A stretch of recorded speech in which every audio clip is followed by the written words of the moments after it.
بەناوی خی گەورە مهرەبان من دکتۆر هیوا عومەر بابا پسپۆڕی نەشتەرگەری گشتی بە شێوەیەکی کورت و پوخت ئەمانەیە پێناسەیەک یان باسێکی کورت لەسەر فتق بکەین. بزانین فتق کە لە کوردی پەتیا پێوترێ گەدەپۆس چییە؟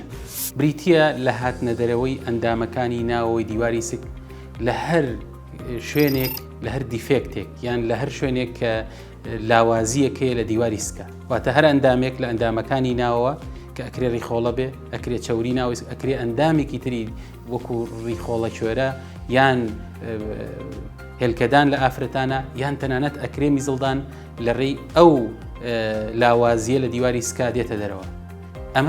ئەم هاتنە دەرەوەی ئەندامێک لە ئەندامەکانی ناوەوەی سک لە یەکێک یان بڵێن لە یەکێک یان زیاتر لەو لاوازیانە لە دیواری سکا پێوترێ فتق یان بڵێن گەدەپۆس.